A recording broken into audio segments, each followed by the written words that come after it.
Hey everybody, this is Brett with the Indie Comic Dispatch and broadcasting from an undisclosed location deep within the Milky Way galaxy. This is broadcast from the Dispatch.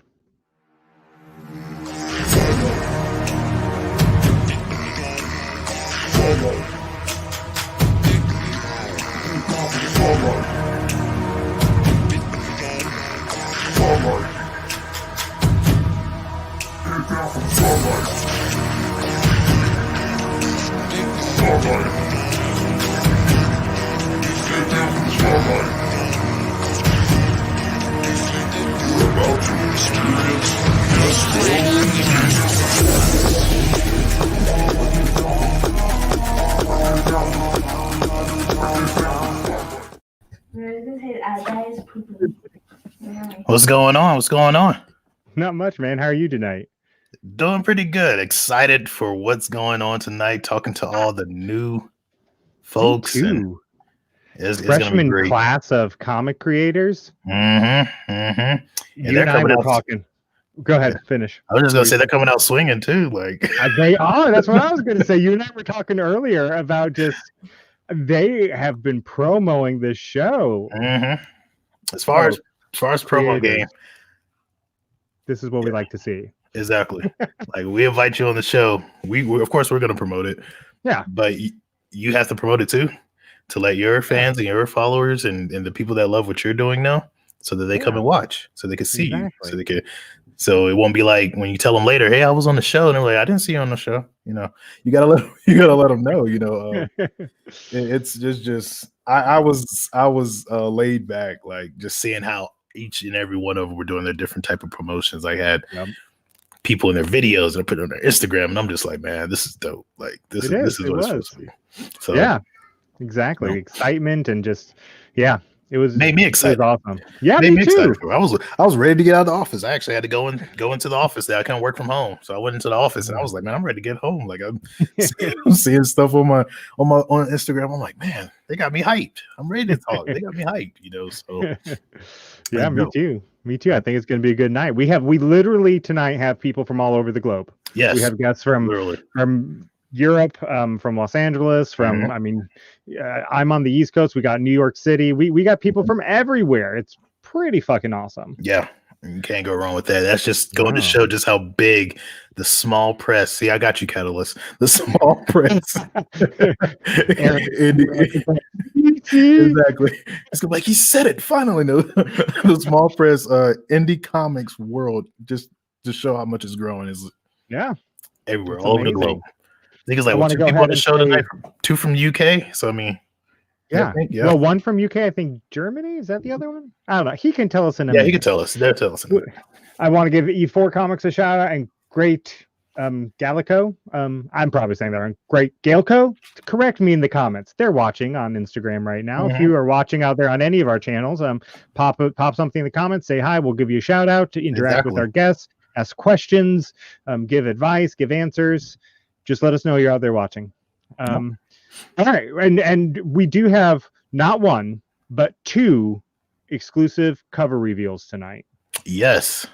So if you I'm super excited for. Yeah. So if you stay tuned and watch the entire show, you're going to see it. You're going to see these covers, and you're going to see what that new competition looks like. Exactly. And it's pretty fierce. It is Great Galco. It is Great Galco. Awesome. All right, you ready to introduce some people? Yeah, let's get it going. Let's get it. Right. I feel like my shirt is on weird. Gotta get on whoever made it. No, like don't put blocks on your shirt. It makes you go nuts. Like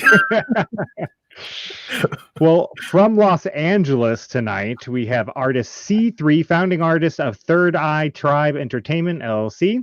He's set to release his debut album, Spirit Language. The album includes a comic book attachment, which I think is so freaking cool. I love when artists, I mean, he's created a whole album himself, but I also just love when artists pick soundtracks that go along with their books. I love that. Agreed. Because I'm a dork. I don't know why. It's illustrated by Marvel artist Aaron Johnson, and it has a video game to pre-order for spring 2021 on PC or Xbox. That C3, how you doing all this, man? I know, right? You know what? It's patience, your perseverance. That's really what it is. Like I said, it did not happen in a year's time. It took way longer than that, But just to see it manifest is the greatest thing ever. Yeah, that's really cool. It's really cool. There. Oh man, but it took a minute, but night after night, week after week, the storyline, everything is kind of just kept me intrigued. And that's the thing that matters. You said it right there. The 2 P's: patience and perseverance. Like, everybody wants to do stuff overnight. They want to become millionaires overnight. Drop one comic and like, where's my TV show? Come on, Netflix. Come on. It don't happen like that. Like, come on. Yeah, absolutely. Right, so, and you're showing like that patience. More comes from it. Like with me, I have patience with my stuff. Like, I've talked to people and they're like, so how long have you been doing this? Did you just start? Like, nah, I've been building this universe since 2007. They're like, what? I'm like, that's why everything makes sense when you read the books. There you go. Because I've been doing it forever. So take it away with our next guest here. Oh, let's see. You got it pulled up? Yep. I got it pulled up. Assumed. So our next guest is Lena Saint. She's an immigrant from Haiti, raised in New Jersey. She barely spoke any English when she moved to the U.S., but she watched Superman, Batman, and the X-Men shows on the TV, and that's when her love for superheroes in the comic world came along. Over the years, she tried only seeing. She was tired of only seeing those same characters, which a lot of us, we're in that same boat. We're tired of seeing the same characters doing the same things, no powerful females, no really black characters that they're actually putting on the forefront, because they have them. They just aren't using them. So like us, she got tired of that, she decided to do her own thing. And with that, she's working on her book right now called Afro Demon, which sounds pretty dope. Mm-hmm. And she's planning on releasing that here in 2021. So I hope y'all looking forward to that, because I am. I'm looking forward to that. What's going on? I'm a little. Don't be nervous. It's fine. We got you. We got you. So, and Lena is one of our 2 cover reveals for tonight. So again, stick around and we'll reveal those covers later for Afro Demon. And I'm stoked because I want to see what that cover looks like. Man, I already have a dope name. Like, I'm like, hey, like I kind of get this vibe, it's like a, I don't know, like I guarantee you it's not a samurai vibe, but it gives me like a samurai vibe, like Afro Demon, like somebody wields a sword. I'm pretty sure somebody has hands coming off. Somebody has a sword in there. They either got swords or somebody got the hands. Like, for real, like somebody in the title. Oh, they do? See, that's what I'm talking about. So next up, we have Eddie Ubido.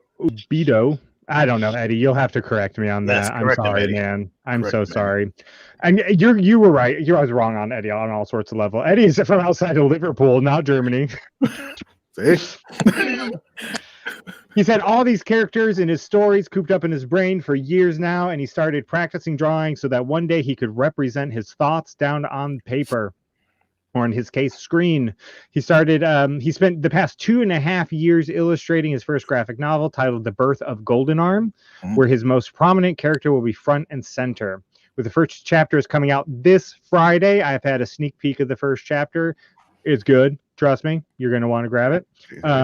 Over 2021, he plans to release the remaining 5 chapters as they go through some editing, with the full novel to be fully released at the end of the year. And let me move my mouse. Eddie, welcome. How's it going? You good? Good. We're good. So pronounce your last name for me, because I butchered it. Ubido. It's so simple. Yeah. I'm trying to make it complicated. My last name's Hillisheim. When I sent you your package, I had to re-say your name. I was like, Hillsheim? It's destroying it. I'm sorry, Brett. That's okay. It's okay. I forgive you. And next up, we got our next Londoner, or our next UKer. Tyr, take it away. You know Jerome. Yeah, I know this very late. Jerome's the dope dude. So next up, we got Jerome Smith. He's from London. He has been a superhero fan let me see, from when he first knew about anything superheroes. So that right there goes to show just how long this man has been in superheroes. So like pretty much at a young age, his favorite hero growing up was Spider-Man, like a lot of us. As a child, he started creating his own superheroes and always wanted to make a comic book. But he took a break from it and decided to go to university, which a lot of us did, like, probably went to school and everything to take a break from our dreams or to learn how to do our dreams better. And during his time back into the superhero stuff, he came across I'm not putting this in here. He said this, he came across my comics, that's dope. That's like a really, that's like a dope feeling right there. He came across my comics and he said that actually made him want to get back into doing his own comics. So, I mean, that's humbling. It's crap. Like for real. So like his comic company is called Newverse Comics. So follow them on Instagram. Follow everybody up here on Instagram and everything. And his first comic that's coming out is called Miss Cosmic. I have had the pleasure to see some of that, and it looks dope. Like the character design is dope.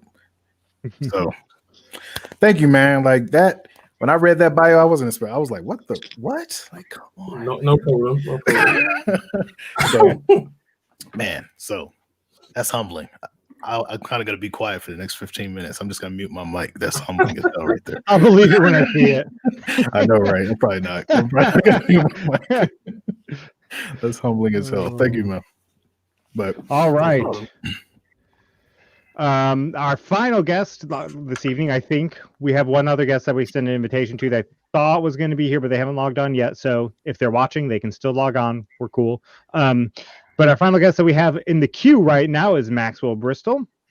He grew up in the projects of Brooklyn, New York in the 80s, fell in love with comics at an early age, about 8 or 9 years old, found his passion for writing late in life, but hey, better late than never, as he says. He hated the lack of diversity in comics and animation, so he created his own. His company, Bristol Media Group, will be releasing their first comic book entitled Race, which stands for Racially Altered Criminal Entities, in February 2021. Later that year, they'll be releasing their children's book for lower middle grade children, ages 8 to 11 years old, entitled Dr. Doolittle Jr. and Creature Catchers. Max, welcome. How you doing? Nice to meet you, Brett, finally. Yeah. I honestly, see you in the flesh. I saw that title when I was reading over the bios earlier. I saw that title, Dr. Doolittle Jr., and I was like, man, I might have to get that for myself. Like, I know, like he says, like it's for middle age, but like reading myself, let the kids read it. I don't know, but like, I've been like a kid when writing it, so yeah. Like I've always been a fan of Dr. Doolittle. Dude talks to animals and stuff like that, and he's one of those. He's like Peter Pan and like different characters where they're in that realm where you can use them or use the light. They're in the public domain, and yeah. Most people don't understand. Well, my Dr. Doolittle, he's from Brooklyn. He has a mohawk and 3 parts at the side. So not Robert Downey Jr. It's not Robert Downey or Eddie Murphy. Or a long line of Doolittles. Yeah. So am I. Little known fact. This is what when you're a writer, you control the narrative. It's not about complaining; it's about changing. So exactly, got to be the change. That's another thing I liked from what all of you had in there. Like you got tired of seeing a certain thing. It's exhausting now. And instead of begging to see it, you went and created it, which is what I did. And I've tried to tell people that, and I think that's the reason why a lot of people hate me because I'm like, why are you asking somebody to create something for you when you can do it yourself, or you can go support those individuals that are giving you the things that you want. Exactly. So plus, I don't like the pandering. Like, I mean, I love Miles Morales, but I don't want alternate reality Spider-Man. I don't want anything alternate. I want to be a green person. Like, to me, it's a form of pandering. He's black, he's Latino. Like, who was in the room at this time? Where were the cultural references? Were they eating panels? What did the mother cook? Like show me something 100%. To make me say, "Oh, that's like home." I love panels. Part there, like something. Like give me, I feel you. It's not about color; it's culture. Exactly. And I know I was talking to Encased earlier. We had a small conversation in it. I hope you don't get mad about this, Encased.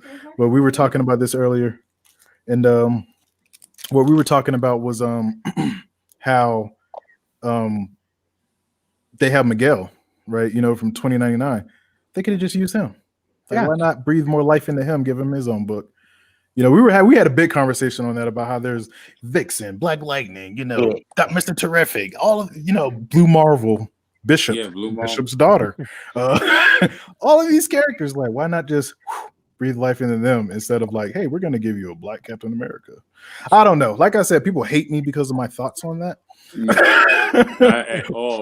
just share it. Sometimes we just don't say it out loud. Like exactly. Facts was saying on this podcast about Blue Marvel. The storyline was the president don't want anybody to know that he's a superhero and he's Black. Exactly. Like they put it in your face. Like that's the storyline. So exactly. His storyline was insane. Like he ran around with a mask on mainly for that reason. People pretty much worshipped him and loved the fact that he was a hero. And then when he got, I forget who it was he was fighting, but his mask got ripped off, and everybody's like, "Wait, this is." You know what? I think it's a money thing. Yeah, it's all money. Like they gotta keep, because actually Marvel Comics, if I'm not mistaken, they just went out of business, right? Well, they switched their focus, which was changing from comic books to studio to movies and TV. So I wouldn't see them creating new comics. I wouldn't see that. I don't see that. I see new animes, and things like that. Like we're actually creating we're a lost art. We're a lost art, and we're keeping this alive. Yep. Because people still want to read comics. Because I know I do. Listen, exactly. Comic book people are purists. They're traditionalists. You're not getting rid of their printed. You're not. They're traditionalists. You're not really getting rid of that. Yeah, 100%. And see, that's why I did what I did, because like bringing, at least showing them what they're missing out on. You know what I mean? There's a whole generation that hasn't even been introduced to comics. They don't even know. They don't even know what's going on. Then they say, "Oh, pictures." It kind of makes sense. Yeah. They're millennials. They're millennials. Their attention span is small. You know what I mean? I don't know whose fan Front Sight Paulie is, or what any of what he's wrote means, but hey, Front Sight Paulie, thanks for joining the stream today. What up? Yeah, that's one of the guys for me promoting. Okay. All right. Yeah. Like, yeah. Also, Impound Comics, G Focus, IH. I don't know what the IH stands for. Sorry. Official Swagatrons page. I love that name. And Soul Star Comics. There you go. These are all Bristol Media. So, that's all the promote. That's all the fruits of the promotion. That's dope. That's another thing we were talking about in the beginning. Yeah. How well y'all promote it. Thank you for that.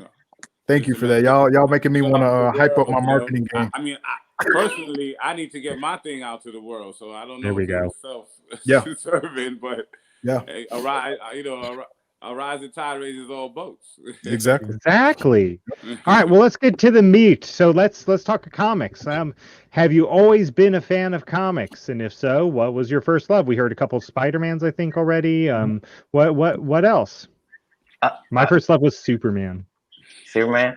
Yeah. I mean, Dragon Ball Z. Like, that was actually the first comic. Shonen Jump. That was the first comic like boat comics I was introduced to. So Dragon Ball Z was. I couldn't even see it on TV, so that was my only interaction with Dragon Ball Z. We didn't have cable.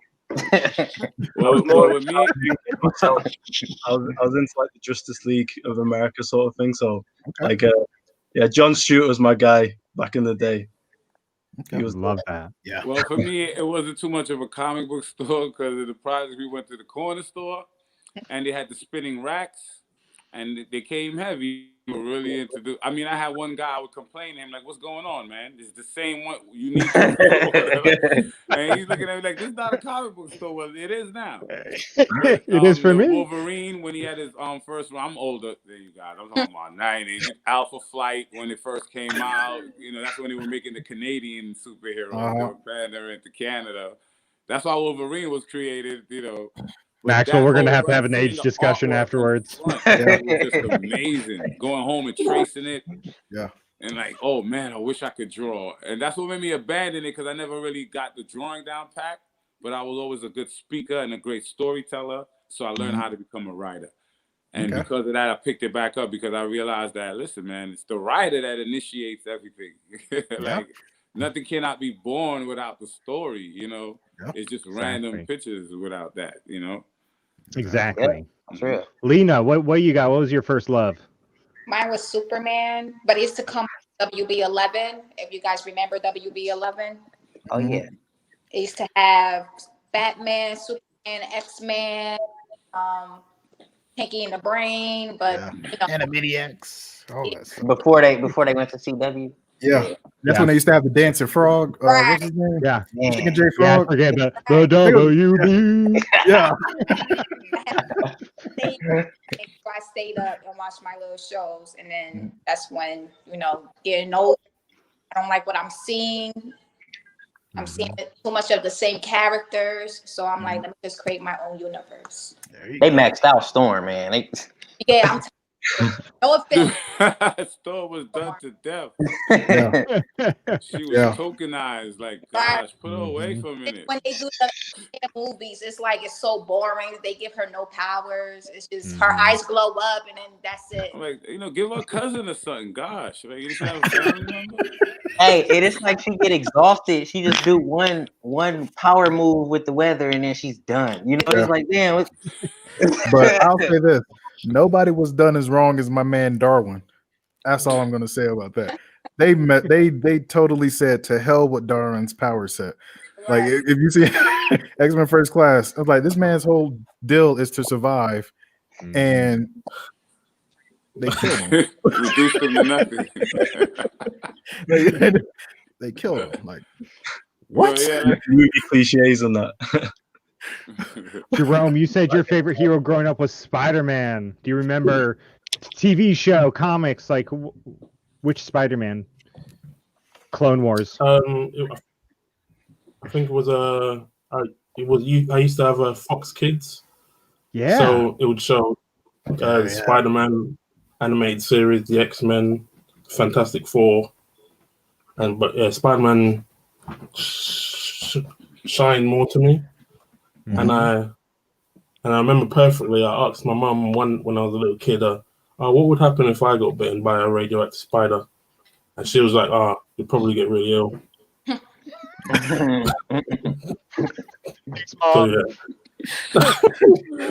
Shot those dreams down. Parents know how to pop your bubble.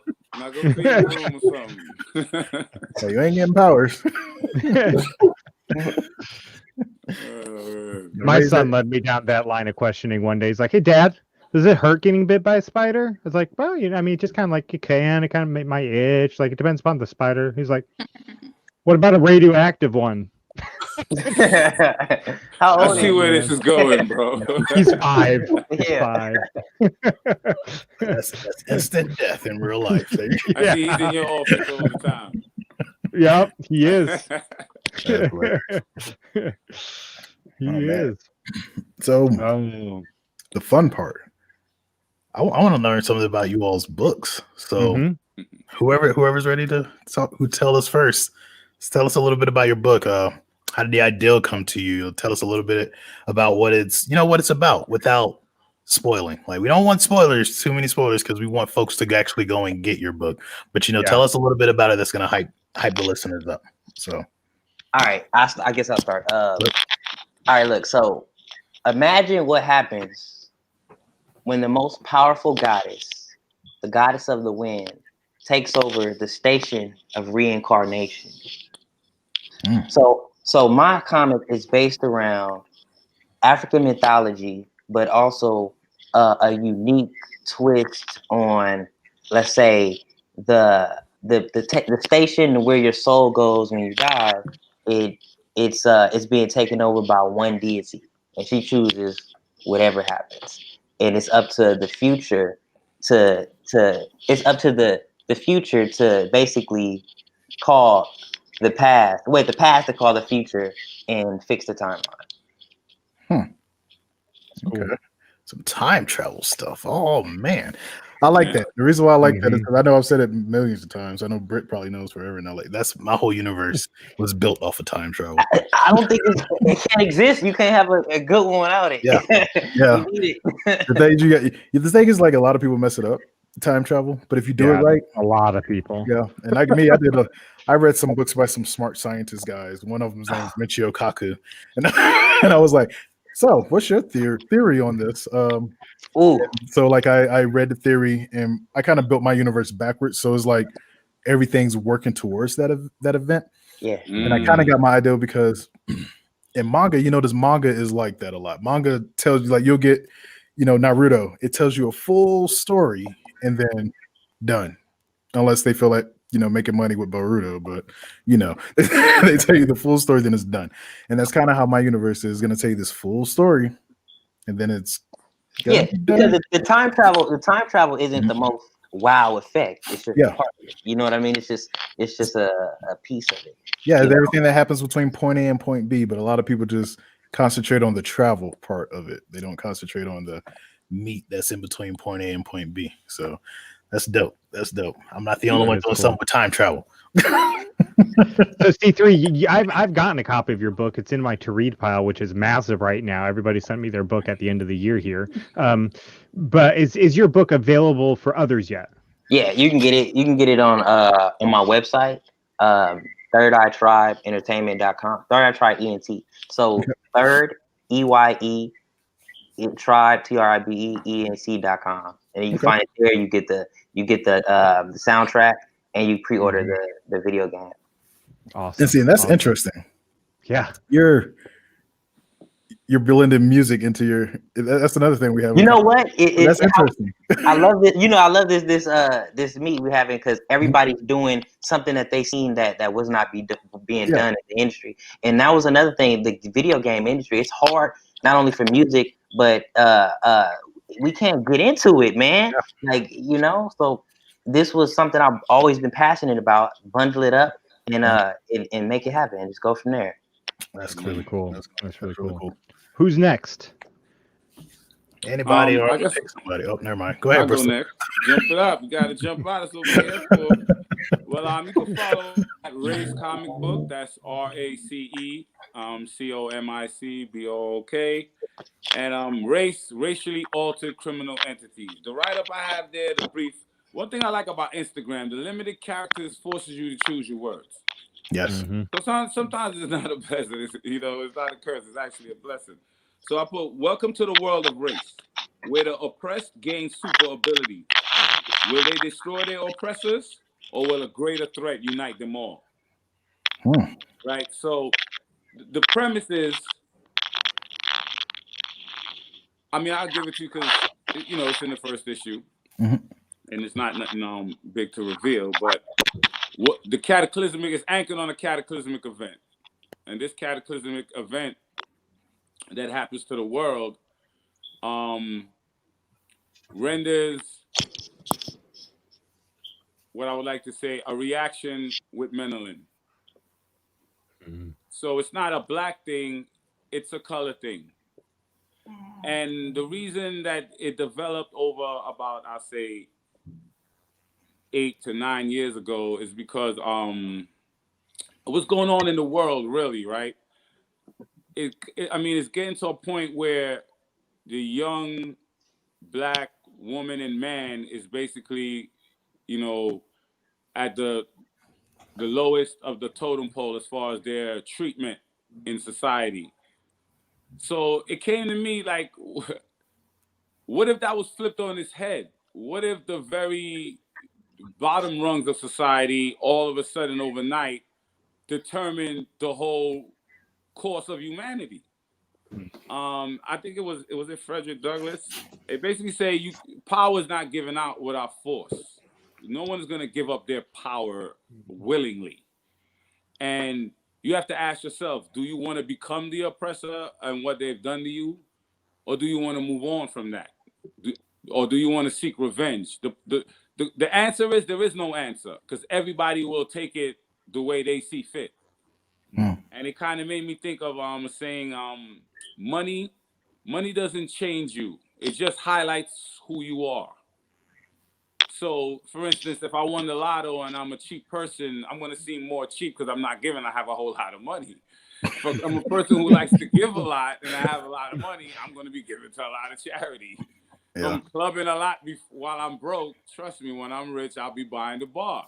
Yeah. So it will just be taking away your inhibitions and make you do what it is that you want to do. So with this power or this, you claiming to be the better person or claim demonizing someone, what will happen when you're in that predicament? Will you become that demon? You understand what I'm saying to you? So I kind of explore that through this whole universe. And because looking at Stan Lee and Jack Kirby, one jewel that I always took from Stan Lee after the whole Spider-Man that all you guys, you know, were one of your favorites, being bitten by the radioactive spider, it kind of gets daunting why I have to explain to you why this person has a power. Right? So he created the mutants. They were born like that. So you know what? This guy runs fast. This guy does that. I don't have to explain all that to you. He was born like that. So my world was created that when you go, it only affects those that are in their prime of their life. So from 12 to 25 is your primal growth period. When you go through puberty, and you basically don't stop growing till you're 25, your cerebral cortex basically comes in. It's fully in. So that's the only thing known. Those are the only knowns so far in this world. But what happens is you go into a coma, and when you awaken out of this coma, whatever your focus or love or passion was in your life, that is what your power manifests itself to be. So, I like that. for instance, there's a character named Road Dogg. He's modeled after my cousin. You know, all he does is he loves pit bulls, and he fixes cars all day. Builds BMWs from the ground up. His hand is always oily. He's always working on a project. He's like Pinky in the Brain trying to take over the world. So Road Dogg, knowing that Road Dogg, he loves his dog and he loves to fix cars. So him and his dog merge and they become a big blue werewolf because Road Dogg's a Crip. So the werewolf is blue. So you can actually see someone's power and actually know who they are. So I have Danielle Green. She runs fast like the Flash, but she ran track at HBCU, Grambling State University Tigers. So at the end of the day, you already know what that person is. You know what I'm saying? You'll be on what their passion was, what their focus was. As we say in life, basketball is life, comics is life. Whatever your focus was in that life, it will manifest itself when you come out of this coma. So those are the givens so far. The holes will be plugged as the story goes, and the world builds itself. And it turns the world, and it's actually in actuality, what would you do? Like, you know, much is given, much is required. You understand? So everyone wants to go to bed at night and figure out, oh, well, what are we out of this plight? I wish we had. Okay, here it is. Be careful what you wish for. You just might get it. Now, how do you rise to the occasion? So that's what the world is built on. And it's not only about black or white. It's also about the human experience and the things, the variables that bring us together, because we're more the same than we are different. You know? That's dope. I'm just thinking to myself, like, the type of character I would be in your universe. I would be afraid of myself. And that's because I'll be creating emotional tools I was going. If you were in race, what would your powers be? Yeah, I'll be creating things left and right. I have all sorts. I'll be creating people, and I'll be scary. Like the character, she's a makeup artist. So the character, her name is Aphrodisiac. She has an afro.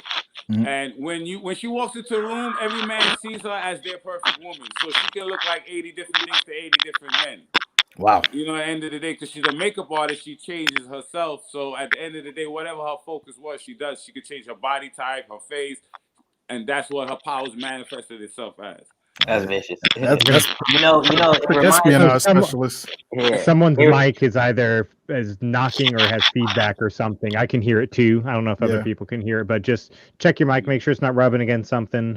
Make sure it's not feedbacking. So, is she going to be an espionage specialist? That one? Well, you know, that would definitely what you would be used for. Yeah. I mean, you have men arguing. Oh, look at that blonde over there. You mean the redhead? No, the one with the braids. Like, you know, so. I can't wait to see those panels. She looks like what you want her to look like. That's crazy. That's dope. That's dope. You know what? It reminds. You ever heard of the Bhagavad Gita? The what? The Bhagavad Gita. The Bhagavad Gita. That's Indian. Yeah. Fables, yes. Mm-hmm. Yeah, they got actually got some the book of reincarnation, right? Mm-hmm. And it talks about a lot of those same like elements you were talking about, like becoming the last thing that you thought. You know, I think that's dope, man. You should check it out. If you haven't already checked it out, check it out. No, I mean I've heard of it, but I've never gotten into it. But yeah, it enhanced it because you already own it. So you and me. Okay, so yeah. Well, there's no original thought. Everything is the man show. 100%. Oh yeah. Who's next? I can go next. Yeah. All right, Jerome. Well, my current comic that I'm creating right now, Miss Cosmic. She'll be the first character I introduce for my universe. She's a Latin American. I thought I'd change it up because obviously majority of the female heroes mostly white. There are a few powerful black ones as well, but I thought I'd go different because I haven't seen a lot of Latin American female characters. I'm currently nine pages in, but obviously I had to put it on pause because of the whole COVID. So I stopped working. I lost the job, so I wasn't able to pay my artist. So my current comic's currently on hold until I can start paying the artists again. But I'm just happy to have started it. Yeah. Which is because obviously some people they'll be like, I want to get a comic made, but they haven't written a script or even, started anything. I would just like to say that every journey begins with one step. So you began that step, and don't look at anything as no hold back. It's just more time for you to perfect the craft and the source material. Exactly. Right. When the time comes, you don't have to do nothing. You're ready to go. Don't ever look that, get down on yourself. Get into your head and do more content. One thing you can't stop is the pad and the pen. Yep. And that's what the quarantine taught me. Wrote 5 comics and a children's book. Yep. The thing is, like, don't let the pause, like you were saying, don't let the pause hinder you. Because I know I've talked to you before with my books. Some people know, some people don't know. But like, I started my stories in 2007, and I deployed a lot in between those times. Had things happen. I didn't publish my first book to almost 10 years later. So I mean, but you were still sitting with that story, sitting with it. Still writing. Yep. And when it came, it came pouring out like a faucet. Exactly. That's what so as long as you're doing something, as long as you keep working towards it, because you got a character, you got 2 characters that are going to be in my comics. So that was like your first step, so now you're doing your own. Now you just keep pushing, just keep right on pushing. You got it. Plus, you got a bunch of knowledge up here, and then there's gonna be more knowledge and more people that are gonna know you now in the indie comics world who are helpful. So you'll be there. There's a great podcast you should listen to. It's called Beards and Comics. Yes, check them out. Those dudes are dope. There's an awesome segment up there about marketing too. I was the guest on that one. So if y'all want to learn some more marketing stuff, check that episode. It's 2 episodes actually. Yeah, because Tyr talks a lot. That's why it's 2 episodes. You need that type of person, right? Everybody that knows me watching knows that Max talks a lot. What's that? I said everybody that knows me know I talk a lot. I'm sure. Yeah. Well, and apparently you're a rock star, man, because we keep getting rock star comments here. Yes, that's the name. You're gonna have street variations of my name, aka Rockstar coming at you. You're gonna hear Maximilian. Dope. So you're gonna hear a lot of that. Cool. Lena, let's hear about Afro Demon. Yes, please. Okay, Afro Demon. Afro Demons take place in the 1970s, and it's about a young girl named Keisha who's trying to trace the guy that killed her father. And wait.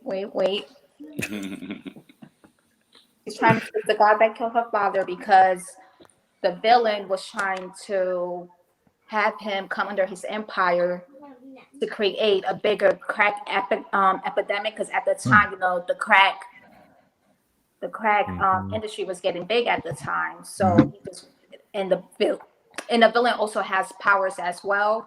So he was just trying to merge all the villains together and just make this empire even bigger. So, but he needed Keisha's father, but Keisha's father didn't want to, get into it because, he had a family and he's a good guy. So he ended up taking her dad, and Keisha had revenge on her mind. But Big D, the villain, would find out that she's more powerful than anything when you get into it. So yeah, that sounds really cool. Period piece. I cannot wait to show this cover off in a little bit. It's for all the Black queens. I said the same thing when I got a sneak peek. I was like, "Oh man, a period piece, the Afro, the '70s. Like, you're gonna take me there? It's gonna be clean." The thing I'm thinking about too is like, what you're about to give a lot of Kill Bill fans what they've been wanting. Exactly. You hit it on the money. That's all. You're gonna give a lot of them what they've been wanting. That is awesome. Because she's thinking about revenge, and she just want to kick some ass. Oh yeah, baby. And I'm a sucker for a fro. I'm sorry. Yeah. Yeah. A lot of my Black female characters have fros. Like a lot of them do. And then she's taking it to the period where it was more resounding in the '70s, where it still had the meaning, like, and then on the precipice of the crack era, not even like where it was about to become, Yeah. So it's You're like, right. Catching that cap. I just love period pieces. I don't care what period it is. It's just so much you could bring with it. Exactly. My friend Tyler Martin is down in the chat. He dropped some fire for you, Lena. He's the founder and principal creator behind Godhood Comics. He's got a project on Kickstarter right now, The Antagonist. Check out Godhood Comics if you haven't. Also, yes, that project looks awesome. That looks like a movie right there. Yeah, it's really cool. Awesome. Lena, I can't wait. So we will do cover review. You want to do those now? Yeah, let's go ahead and do it. Well, let's let Eddie talk about his, and then because Eddie hasn't gone yet, the birth of Golden Arm, and then Eddie actually messaged me. We're doing a cover reveal for his too. So this is Indie Comics first. We have 3 cover reveals. Tonight. There we go. There we go. See, that's what you're supposed to be doing. Bring your product to the podcast. Man, intergalactic worldwide premiere. Eddie, tell us about the birth of Golden Arm. Yeah, so I've always sort of been into like the Lord of the Rings, and like the sort of, I watched them like all the time when I was a kid. So then like when I got a bit older, I watched a few like documentaries onto like like how he was sort of building a mythology on like Britain, basically.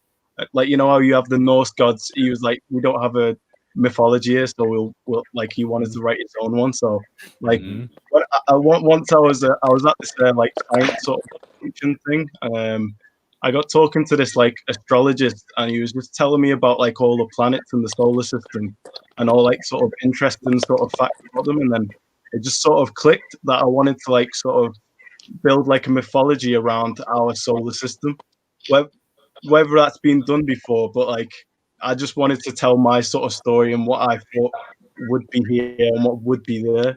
So then I worked some manual labor jobs, so I was pretty brain dead all day. So I was just thinking of this like universe and these stories. And then all I had to think was like, which characters to sort of tell the story from the perspective of. And then I thought Golden Arm was my favorite character that I thought of. So I thought, tell the story from his perspective. And then, so the birth of Golden Arm will sort of, open this universe to like, readers and stuff. And then like the next one is when I'll bring in all my other characters, and then you can see exactly where the story goes. So that's the sort of premise of the story. Okay, so, and tell everybody how you illustrate, because this blew me away. Yeah, so well, I've designed everything on Microsoft PowerPoint, because wow, like, I tried drawing by hand. It was working for me. Like I just can't hold the pen steady enough. So I thought I used to draw little cartoons on PowerPoint. So I was like, and I used to draw backgrounds to my comics on PowerPoint. So then I thought, let's try and draw everything on PowerPoint and see how it goes. And then ever since that, I've literally finished the book now, and I'm like, oh shit, it actually worked. Like I can't wait. I can't wait to see it. Whoa. That's crazy. Yeah, I dig that. Real That's quick, very Concrete resourceful. Comics. Yo, Dope Girl Comics. What up, though? Because that's how Lonzo talks, like a white Hey, man. Concrete.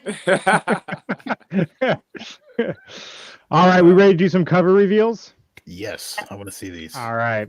So first up, just because it's first in my stream here of images, we have cover number 1 of Afro Demon.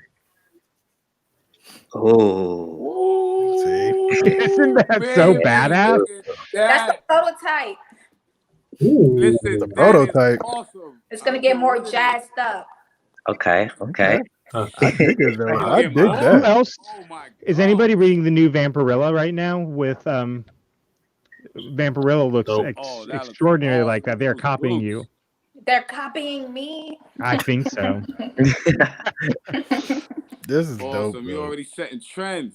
And it has that that 70s feel, like the 70s Yeah, Right. look at like those PlayStation Yeah. boots, movies man. feel to it. Somebody should have a medallion. Those boots are Yes. actually inspired by. Those boots Listen, are all I actually hear is inspired by Marvin Gaye boots. He had a pair of boots just like those, so I'm Really? like, use those as a reference. Really?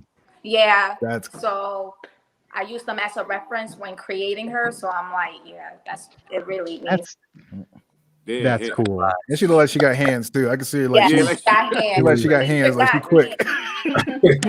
So if Those you're hands listening for to this real. on podcast, you got to go back and watch this on video to see these covers. I'm sorry, Yes. we can't really describe it. We could try, but it's not going to do it justice. We can't. All right. She has an Gotta go back afro. to the She's video. gorgeous. She looked like she'll punch a hole in your chest.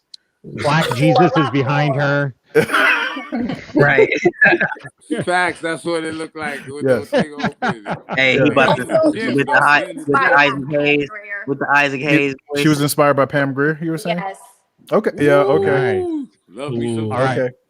Up next, I think, if I remember right, is the cover for Race. It's either that or Golden Arm. We'll find out, but I think it's issue number 1 of Race. Yes, I was Yes, it right. is. Oh, That's dope. Yeah, racially altered criminal entities. Just so That's you know, tight. those are Me too. twins. That's Daniel and Danielle Green. That's Bandana, and that's his sister Blue Streak. They both Crips. Okay. Yeah, well, Yo. you know, their parent, the father's locked up along with his brother. It was set up by the cops. Oh Wow. where they from? Where does it take place? Oh, that's Brooklyn. It happened. That's The actual first scene takes place in Vanderveer Projects. That's where I was. Okay. That's where I was raised.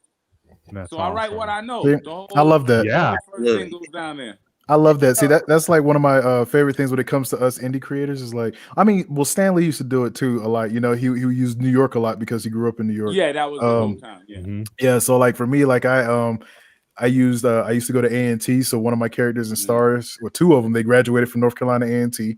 Okay. And one of them, she actually went to my high school. So I even got my high school in the comic and stuff like that. So it's cool whenever us creators were like, hey, you know, I'm making this comic. Why not Gotta bring put your home touch into it? to make it Yeah. your own. And I was like, listen, man, I did the best and good times right here in this courtyard square. I learned about life, and this is where it's gonna go down. You know what I'm saying? Yeah. So, and you can see in the background that's the bandana that got the cop against the wall. Oh, okay. You know, 'cause he's I noticed Oh, that yeah, I too. see that now. yeah, Yeah. he's the I head of didn't. the set. So that's bandana. That's so you And got if you that's look dope. closely, when you get close, you'll see the bandana print is in the uniform. Really? Oh, cool. Yeah. Oh, I all can through the see. I can blues see it you on my see, that's screen. all Yeah. bandana print, but you have to go closer to really see. Yeah, I see Yeah. it. I don't think I can zoom in on here, but No, yeah, I but can when see it you on my zoom in, screen. you'll be able to see that that's all the bandana print because he's a protector. That's pretty cool. He has to protect his set, protect his sister. She's very hot-headed. She's always the first one there because she's so damn fast. Yeah. She could be the first one there, clear everything out and bounce. Yeah, so it All all happened in right. the courtyard where we used to call it front page, and the joke was because that's where you end up on the front page. And we would just laugh, but now you're an adult, you're like, man, that's sad. Yeah. That's where we used to hang out, and we learned about life, you know? So it was very sentimental to me when I sent the artist who I actually met in the Philippines on a freelance site. Mhm. And Oh, wow. and he's actually done the lines, the ink, color, and everything. lettering. He's doing the whole comic book. That's the wow. There's only 2 names on the comic book, his and mine.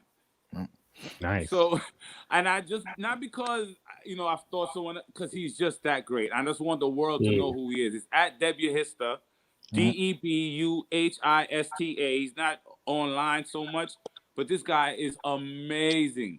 He's so amazing. And anytime the Lord could bless me, I'm going to let the world know who he is. I always tag him, but he's just not, so, he's just not with the platforms like that, Yeah. But he's just so amazing. It's like, I don't know, maybe the Lord just led him to me in this little village somewhere. I had $100 site to make one character that I had in my head. And he literally reached into my skull cap and pulled it out. That's dope. Like said, oh my God. A lot of times you got to pay extra for that. Yeah. The Philippines has some really dope artists though. I didn't know that. My lead team so rich in history. Yeah. My lead artist team is for the Philippines. Say what? Oh, Thailand. This is from Thailand, so Yep. That's cool. So like my books, Temple High and Yama Stigmata, Temple High and Yama Stigmata Cypher team. Like I said, my lead team, they're brothers from the Philippines, Mark and Marvin Marvita. And I was talking to the guy from Advanced Genetics, and one of his lead artists is Philippine. I said, I didn't know the pedigree was so heavy. Yeah. But Philippines, Brazil is another spot too. yeah. No, there's no diversity. You don't see their faces anywhere. Like these are the rock stars of the place. It's the artists. Absolutely. All right, you guys ready for our last cover reveal? Yeah. Yep, let's check it out. Birth of Golden Armor. I always want to add a "the" in there. Sorry, Eddie. Bum, bum, bum. Is that Golden Arm in the middle? Yeah, it's gold. He grows up to be Golden Arm, so this is sort of his backstory. Okay. Chapter 1. Oh, okay. And you did all of that in PowerPoint. Yeah. I Dude, know, that right? That is amazing. crazy, man. That is amazing. I think you created a thing. Like you might need to do a YouTube tutorial. Like, That was saying that, to be fair, yeah. anyone wondering if it was possible, I think that's like 1 million views. There you go. Because I'm an artist and I don't even know if I could draw in PowerPoint. Like I'm not gonna lie to you, man. It's actually a lot quicker as well because you don't have to draw individual things. See that, like the shading, I've actually drawn over that in black and then made it slightly transparent, so it creates like a shade effect on like the arms. Wow. Listen, man, necessity is the mother of invention. Exactly. Right. That's Exactly. what it is. You make a way. So like I said, I applaud you. It's like based on a war between Saturn and Jupiter. So on the right you have Alec Thornstrike, who's from Saturn, and then on the left, the purple guy, you have Valakon, who's from Jupiter, and it's basically about a war between them, and that causes like devastation everywhere. So, and then it's sort of it's set in the aftermath of it, and sort of all that sort of thing. So let me ask you this: so in your universe, are all the planets inhabited? All the planets in our solar system, or Yeah. Really? Okay. Oh yeah. That's if you keep reading, I'm gonna visit one at a time. Okay. So That's yeah. cool. And then in the end, the final chapter is the final book is going to be like a war between every planet, and every planet has to take a side. Oh man! And also, like the start of the Galactic Wars just came through today. You got your proof today? Oh, wow! Look at that. Let me see. And that is drawn. Nice. That is drawn in PowerPoint, people. Yeah. Wow. That's dope. Like, yeah. Here I am delaying my time, not talking about I can't do it. You know what that does right there, though. Seeing that you did that in PowerPoint, like everybody asking, "What tools do you use? What are you drawing? What tools do you use?" I'm just gonna tell them from now on, hey, you can use PowerPoint. It does not matter what you use. It doesn't matter. It does not matter what you use. You know, that's to me that's crazy. Yeah, that's hats off to you for that right there, man. Oh wait, one more PowerPoint. One more cover. Oh. Come on, I had to put that Is up that there. is that for the that was for the The competition, Indie right? Comics team up, yeah. Yeah, the Indie Comics team up. I got featured. Did they hear the podcast when we said you were a villain and then they drew that? Is that I don't know. He listens to a lot of the show, so he probably did hear it. But I was a little afraid because in the original Golden Age comic, that's Hitler where I am, and so I was a little afraid of the comparison. But whatever. Okay. I'll take it as flattery.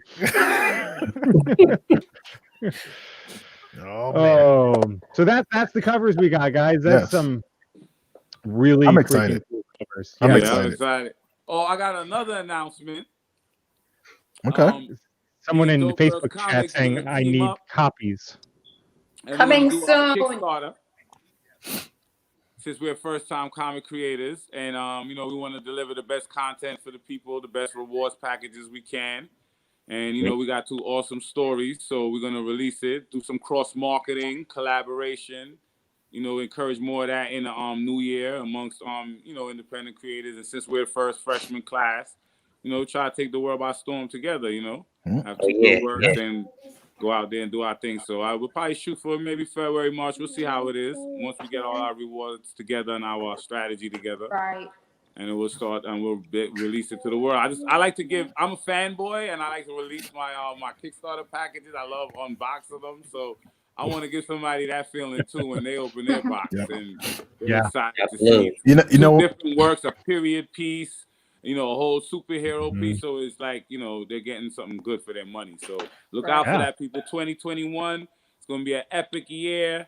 Hopefully, we can get outside, meet each other, some Comic Con. Oh yeah, absolutely.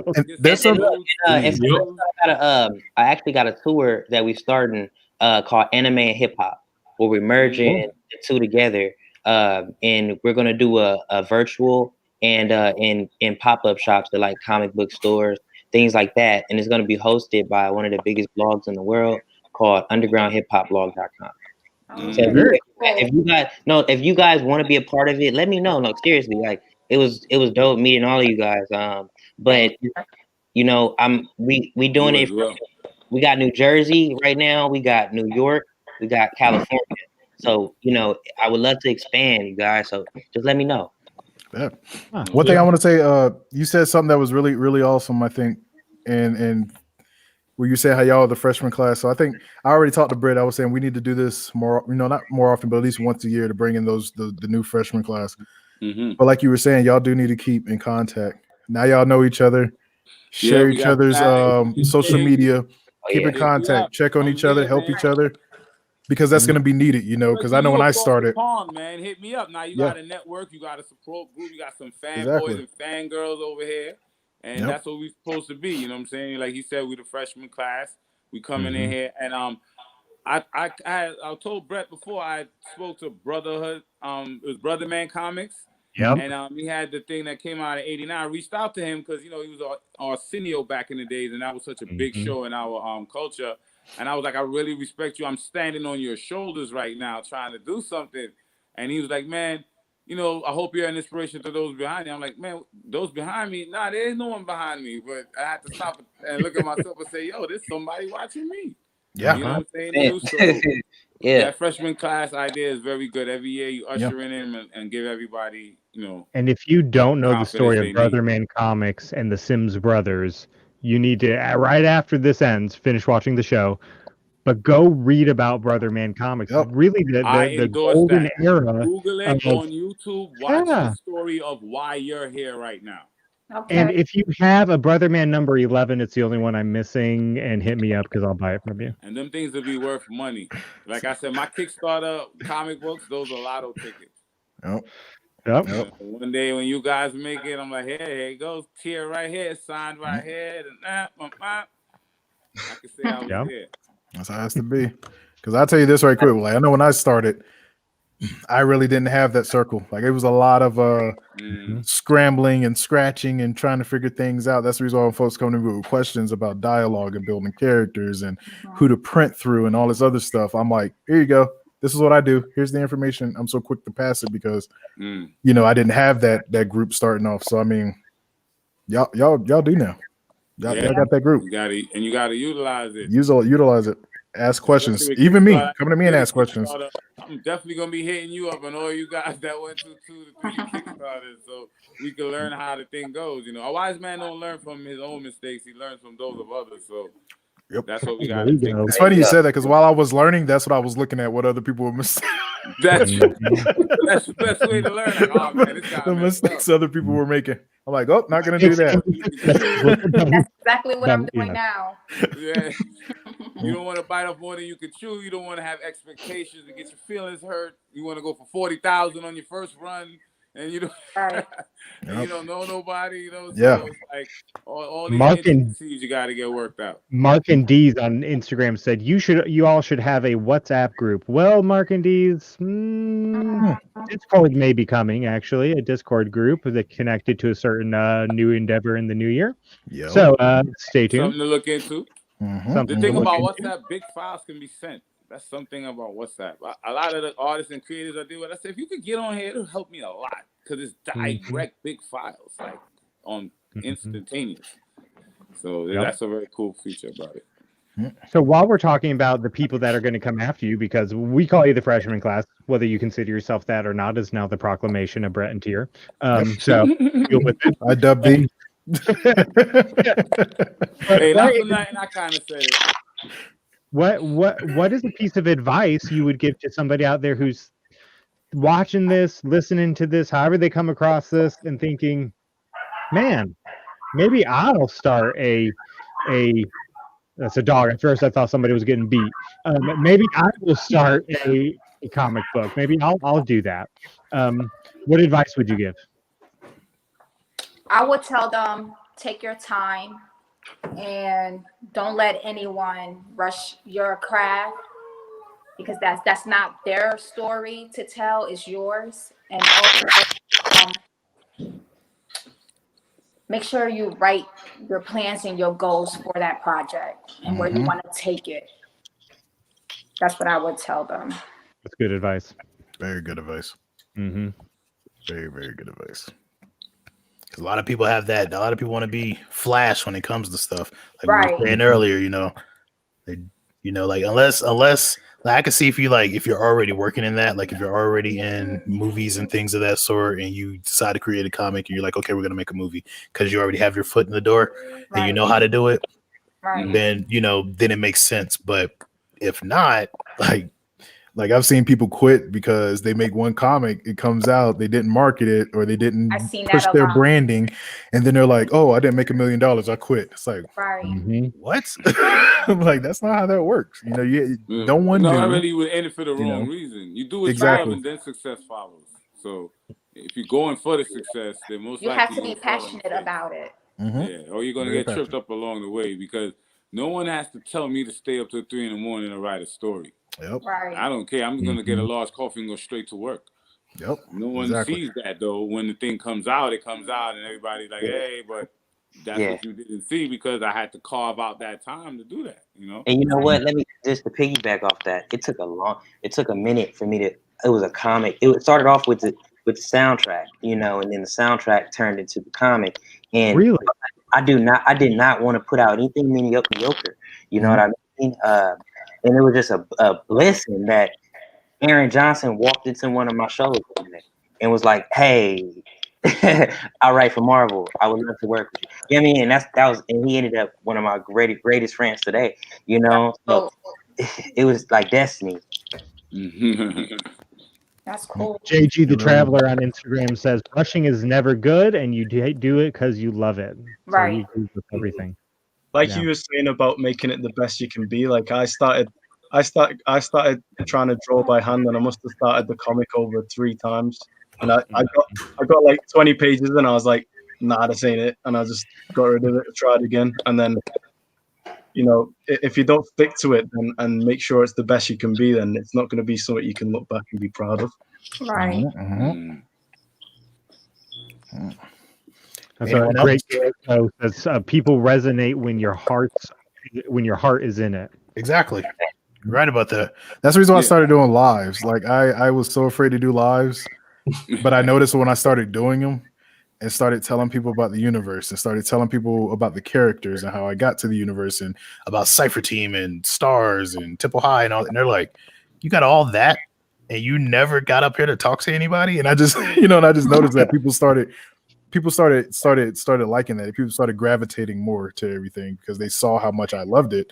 And it wasn't like, I guess I didn't come off as a cog in the machine to them, like a faceless person doing something, and I was able to show that love of what I do. People like that. You deal with Brandon, and I have an editor that did the sample edit for my book, and she has a little segment that goes, "No one gives a damn about your book," and it was the best segment I ever heard because it really struck a chord with me because I have books coming out. So I'm like, is she talking to me? It was just really one of those grabbers that grabbed me, and what she was really saying is basically like, you have this delusion of grandeur that you're bigger than who you are. No one knows you. And what you have to understand is that the effort it took to create your book is going to take double for the world to know what that is visible. Just make it visible. And then when it's visible, you hope that the hard work that you put in is enough to keep them there. Right? So it's a two-pronged thing. So you really got to understand that the biggest jewel I would give to people is that when you finish writing the book, the real work starts. Right?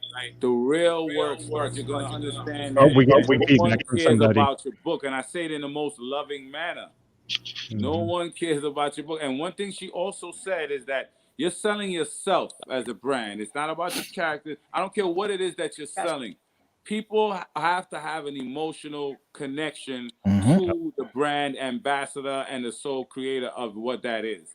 Same way Stan Lee wasn't a superstar, but we held him up to be like that in this community because he actually gave us pieces of himself later in his life.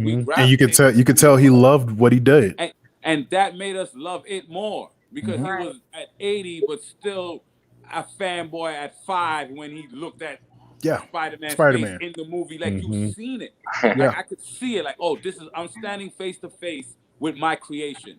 Like what other love, what other dream can there be, So at the end of the day, you just got to understand that. You know what I'm saying? You have to put yourself out there. And like I said, this is my first thing, but I want to have the work done before I presented myself. And I feel like the work is coming up to par. And now I have to go on the blitz of letting the world know, listen, I'm here. We're here. Right. And and even at the beginning of this, everyone slowly came out of their shell. So anything that you took out of here tonight is that you must come out of yourself. And as creatives, it's hard because we live in our minds. We live inside of our brains. We live in our thoughts. We live in our stories. And then we go, oh, it's like a commercial break to talk to someone else. We want to get back to the regularly scheduled programming in our brain because we love it so much. But we must and we have to come out of that zone if we want the world to gravitate to our stories. This is why we write them. You know what I'm saying to you? So, and this is what collaboration and people can bring out of you. Like, you may not have it, but if I collaborate with you, you're going to be like, hey, man, I'm going to run off of this guy's energy. And vice versa, So that's another thing too in encouraging collaboration, It's funny you mentioned that you know it all. Please, you're coming into something, come in as a babe. I never wrote a book. There's so much red marks on my sample edit. I had to go and rewrite so many things. Not only rewrite, but I had to read a book on how to rewrite it. Right. So I'm reading the whole book on how to rewrite my book. Somewhere. So and if you guys don't know it, I'll leave it as this. It's called Editing Fiction at the Sentence Level by Louise Hornsby. I would recommend that to all you guys that are writing. It tells you about writing styles, if you're writing in third person limited, how you narrate, not to head jump, because writing a comic book script is different than a prose, as to say, as writing a book. So you got to have your narration style, what's your rhythm, what's your flow. And I originally wanted to make it a comic book because that's where I'm from, but I challenged myself to come out of my comfort zone and to perfect my craft and to move up. It is only going to help me in my comic storytelling if I'm able to write a complete book. You know what I'm saying? So that's where I really challenged myself. And I was a reluctant reader, so I did it on a mission because when someone told me to read a book, it had to be very limited pages. It better have pictures, and I better finish quick so I can get back to this Nintendo and back to my comic book. I'm not reading no book. And if comic books don't constitute as reading material for that week, we have a problem. You understand what I'm saying? So I wrote for those children. That's why Dr. Doolittle Jr. is rolling with a hip-hop ninja kangaroo, a gladiator gorilla, and Trisha the Time Traveler, and a three-headed dog. Because if I seen that on the front of a book, you wouldn't have to make me read it. Right. And once a kid picks up something that you don't have to make him pick up, then he's going to start a relationship with reading for the rest of his life. And you done open him up. And middle grade boys, especially, are those reluctant readers. The short attention spans. That's why I try to make sure the graphics are there to hold them to the story. And to always have that cool factor, like, wow, what is that? Like, that's a thing? Yeah, it is. Just to keep them there. And I wrote a whole book as an 8-year-old kid that was reading it, So that was really a phenomenal thing for me. And if we don't get nothing from where we get here, it's to come out of ourselves. That's true. We have to come out of ourselves and brand and marketing. And Tyr really made me notice that he's the man. Orange and white belongs to Tyr. Listen, guys, do not go home and make your packages orange and white. You have any orange and white. I'm coming in your comment section. I'm gonna tag Sovereign. William Knowles Jr. on Facebook says, I go through this every time I write, always worried my work is going to not grab and hold attention. William, it's always great seeing the feed. I enjoy seeing you around weekly, man. So check this out, right? Will, I'm gonna call him out there. Will is my friend. He's been my friend he's one of the individuals that I was telling you about, who's in my think tank. He's also one of my writers.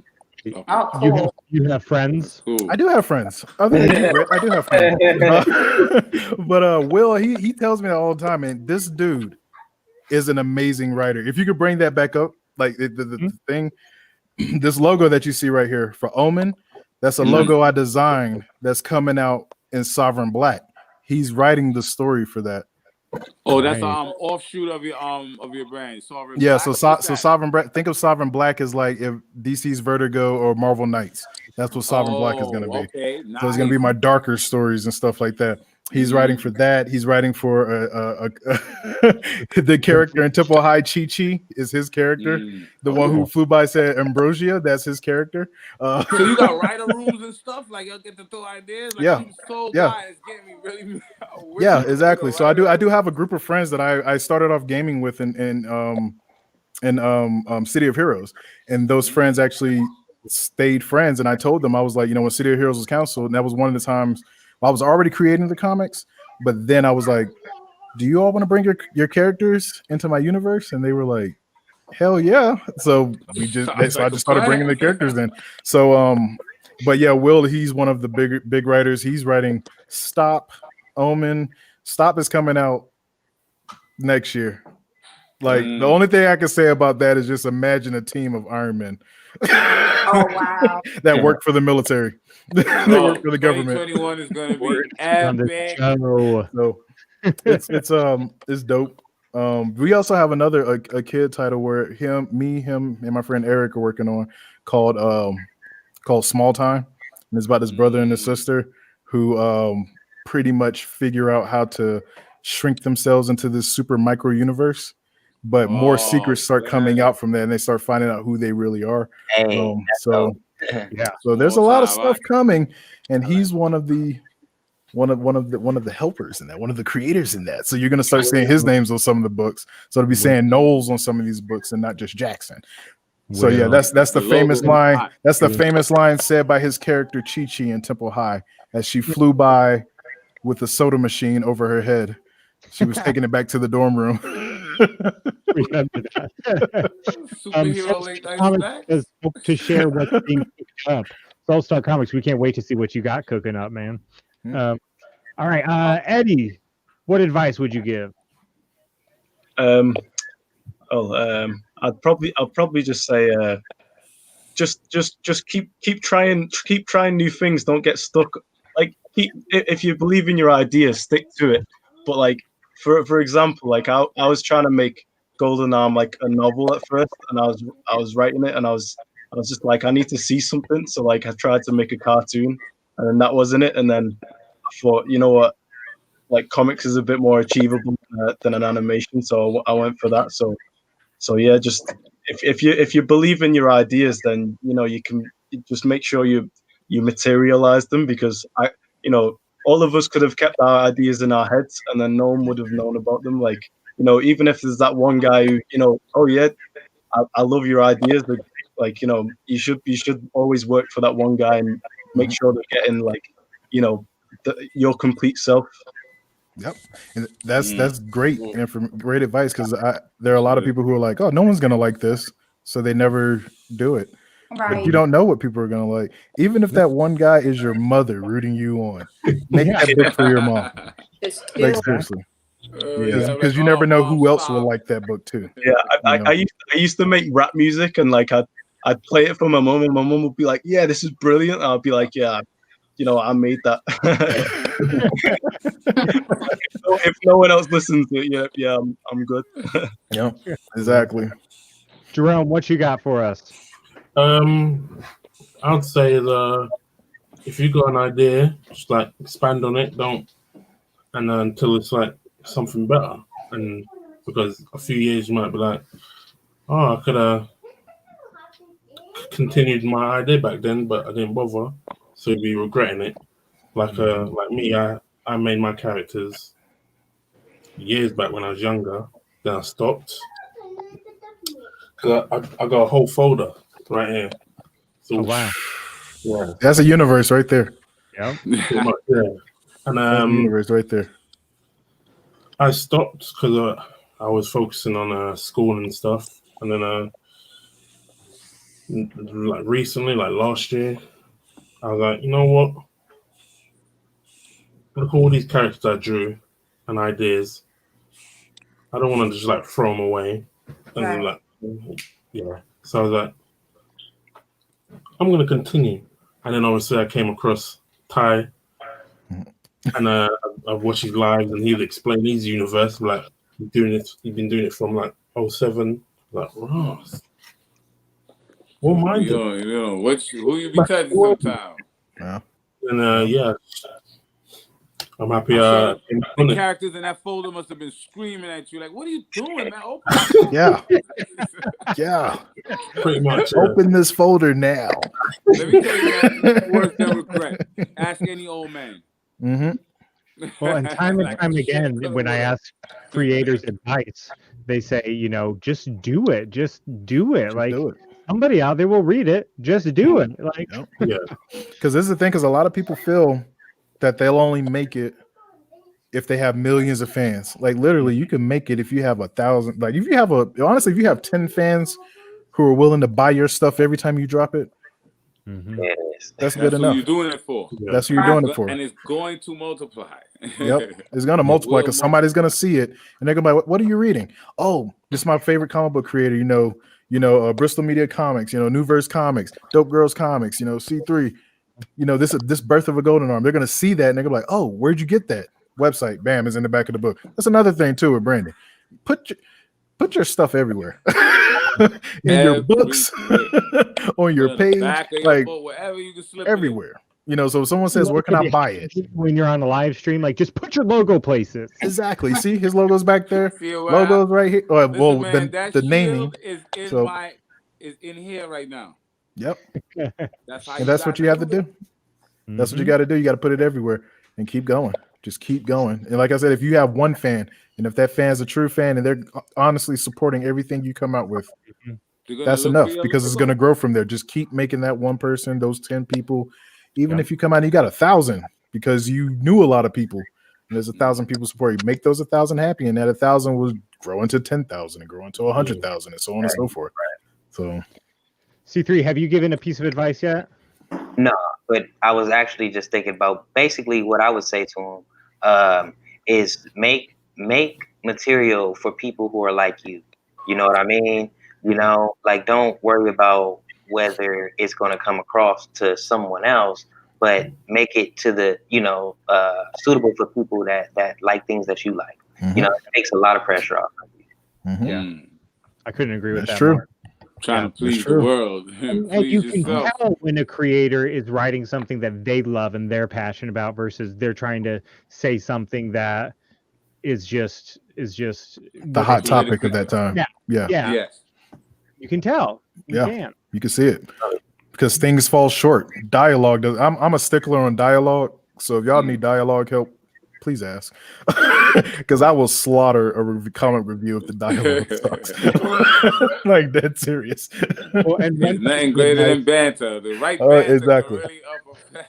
Yep. One piece of advice from me is always get an editor, even if it's just a friend who's good at grammar or good at colloquialisms, good at misspellings. Get somebody else to read your script before it's on that page, and it's easier to change. That's what I'm about to do. Cause I wasn't even considering that until it was Daniel was talking about it. I'm like, wait a minute, I'm over here doing all the editing in my children's book. I guess because that's a new thing, a new zone for me. But I'm not thinking about it in my bubbles, in my panel. I'm like, wait a minute, I gotta make sure I have some quality check in there, Yeah, exactly. Because like with me, pride in your work, you're putting it out there. Listen, this is the internet, so. If you want to keep making holes, listen, they'll come get you. Yeah. You know what I'm saying to you? So. You'll be on Twitter wondering why you getting crucified. But like for me, like I'm my editor, but I'm not my only editor. Like I have people who look at my stuff. Like there's been times where I've sent Brett pages and I'm like, Brett, what do you think about this conversation? Like, is it too much? Is it too little? And that type of stuff is good. Like I think if you're an individual and you're writing and you feel like, nah, I don't need nobody to look over anything, you're setting yourself up for failure. That was one of the things ego's I never too big. liked with Tyler Perry when he's always put, I write this. I'm like, bro, that's when they had the thing on Instagram and it was the other writer I forgot he did. Did he do Jackass and the other not Jackass the superhero? I was like, damn, they had writers. No. Yeah, he's like, we have writers room where we have the most fun ever. We get drunk and we throw around ideas. You should try it sometime because. And I'm looking at like, bro, I'm dying to collaborate and have somebody who's in the persona of the other character and feeding me things so that I can build off of. Why will you insist to stay in that room and write all? And I'm not gonna hold you. It's really evident in the material. It's very, very redundant. And the thing is too is like if you're gonna have a writer's room, make sure you have different thoughts, different ideas in those writer rooms. If you got a writer room filled with yes people, a whole bunch of yes men. I like the first story could go nowhere. A couple of jerks. And, you know what I'm saying? This person acts like we need that. Like we need all the personality. That's what makes the character special. They're not cookie cutter. You understand? Yep. Because I know there's many times I brought stuff to my team, and I'm like, "What do you think about this?" And they're like, "Nah, dude." I'm like, okay. You went left field. Hey, I'll be sending everybody a free PDF version of my comic. Also, just check it out. Appreciate it. Definitely not everybody that's watching, your fellow creators. Yeah. He's talking about the freshman class, not the people not the people in the crowd. Sorry, folks. JG the Traveler on Instagram says, "Yeah, I need one for my books." Talking about an editor, haven't found one yet. Does anybody have a good source for an editor? I'm an editor for the book. For a book. JG, I'm an editor. If you're on Instagram, you could go to Make Your Mark PS. She actually does the full editing process, developmental, and she helps you to self-publish. Cover everything from rooter to tutor. She is very insightful. You might want to follow us. Make Your Mark PS on Instagram. Right? Also, Make Your Mark. He's probably I hope like, seriously though, I hope you all are like sharing contact information because Bristol down here, like he keeps saying me that I'm good with everything, like, but you sound like you know what you know. Like I have a lot of content for you guys. I've really been in the kitchen cooking up, and like the book is gonna be my greatest because it took me out of my zone so much. I'm really want to take my time with it, but the comics over the quarantine, I don't wish quarantine on the world, and I know everybody's experience wasn't the same, and but I took the silver lining that I could take. I know most writers, if you're a writer, it was sort of a dream. Yeah. Everything else was full. And I was like, oh my God, I don't believe the world stood still so I could finish my comic. He ain't even lying. My wife was like, you're so stupid. Shut up. Like, listen, bro. Like, It was meant to be, you know. I know I got so much stuff on the way for 2021. People are going to be like, what the hell were you doing in 2020? So much content coming out there. Like, that's why I made the video I made on the promotion. Like, we're kicking on his door. Diamond had to fall. Quarantine broke whatever last strings that they had. You know, on the Diamond, you got to go ahead with the physical. You know, I'm over here trying to innovate and really push them out the game. You know, I've even been looking at, since everybody loves the printed, why don't we put some augmented reality on the cover? I want my superhero to come out the cover, and I linked up with an AR guy. He said they could view it through your Instagram viewer, you know. I said, yeah, so they could look at my comic, and the guy, I want him to come out the comic and fly away. Yes. He said, I said, this is what we're talking about here. Keep your physical, but listen, download this app so you can see the stuff I hit on page 33. Yeah. Hey, no, check out and one thing he said here about the comic with no words, amazing. Amazing.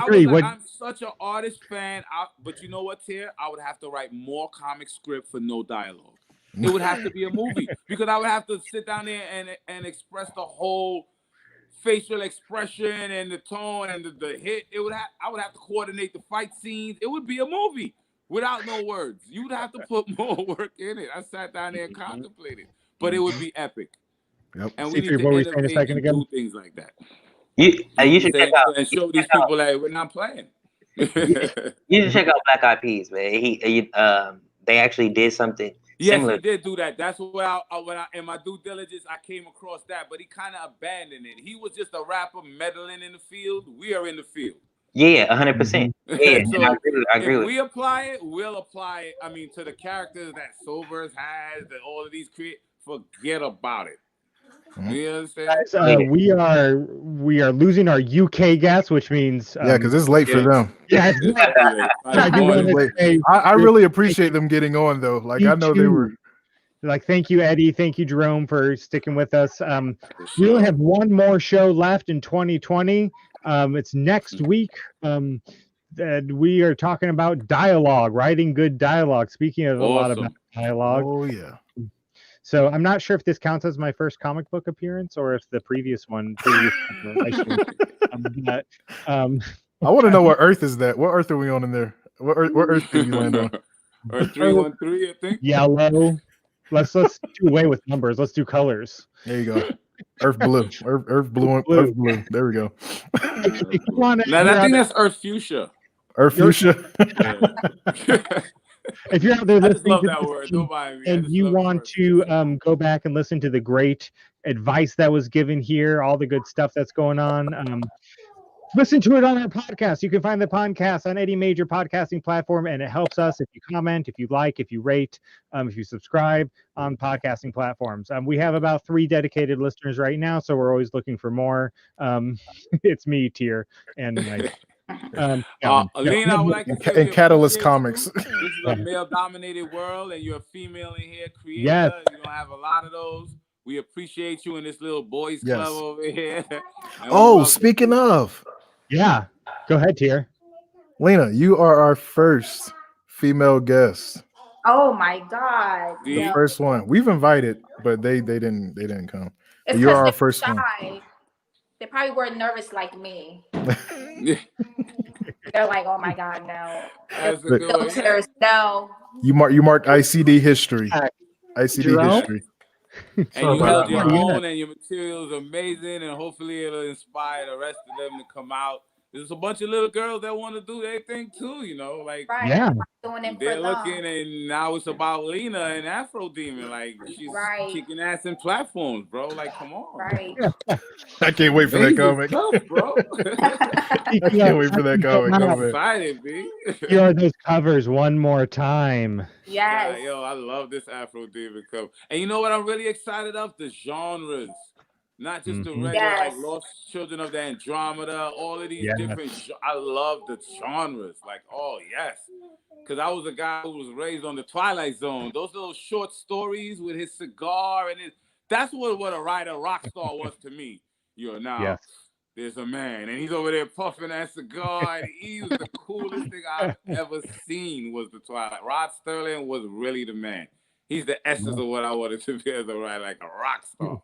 And then he created that little platform to tell all his stories. It was just amazing. Like you made the wrong turn. You're in the Twilight Zone. Like, hopefully we could do something like that with your short story anthology, Brett. Hey, you know it. I hope. Speaking of that, Tales from the Dispatch is currently open for submission. It's a new anthology, hopefully series that we're doing along with Snowy Works. You can submit now. Go to indiecomicsdispatch.com. And Tyr is sleeping. What? No, I'm not. Oh, I am not. Nah, I was talking to my He's tired. I was talking to my to my think tank right quick. Yeah, I know. No, my think tank sent something to me. That's all. I am woke. Okay, I got you. This coming Sunday is I'm going to be interviewing Jeffrey Johnson, creator of Ennead. So he will be on. Jerome is joining us once again to say goodbye to us tonight, guys. Thank you so much for being here tonight. This was a great, very lively conversation. Guys, if out there watching, if you don't follow these people, go find them on social media, follow them. A couple of them already have books out. Go buy those books. Some of them's books will be coming out this next year in 2021. Support them on Kickstarter. Buy their books when they come out. I can't say enough how much fun tonight was, and man, this is the peak for us here. It's all downhill from here. Yep. Or up another one. I mean, you know how mountains are. Like I'm at the top. Fuck. Damn, I'm gonna get down. Like, damn. You'll be posting the video, right? The recording. Yeah, it gets posted again. We're on all the major podcasting channels. If you're looking for the podcast, it'll be out tomorrow. All right. YouTube, Twitter, and Facebook save the video automatically after the fact, so look for it on there. Sorry, Instagram. Go like us on Facebook or YouTube if you don't already, to get access to the video after the fact, because the video will disappear on Instagram after this. Especially YouTube, because if you all go and like us on YouTube, and we start getting those numbers, that'll start going right back into Indie Comics Dispatch. Eventually retire. That's what it means. And then start going into the Indie Comics world, and we can do more stuff. Who knows? Yep. That's what we need. It's a big palette for Indie Comics Dispatch. So who knows what would go, if we get those. We got plans, y'all. We got plans. Exactly. We do. We got a lot of plans. We've been doing a lot of talking. We got some stuff. Man, that sounds good. Sounds good. I'll let her, collaborate with y'all. Yeah, epic year. We're gonna figure it out. So you stay in touch. And again, if you're out there watching social media world, go like, follow, subscribe to all these people that are on the show tonight. Get the news when their books drop. Everybody, we will see you next week for our final show of 2020. God, can this year be over already? And it's gonna be great. Awesome. It's gonna be a great show. show. Great time, guys. Thanks for everything. No problem. Thanks for coming.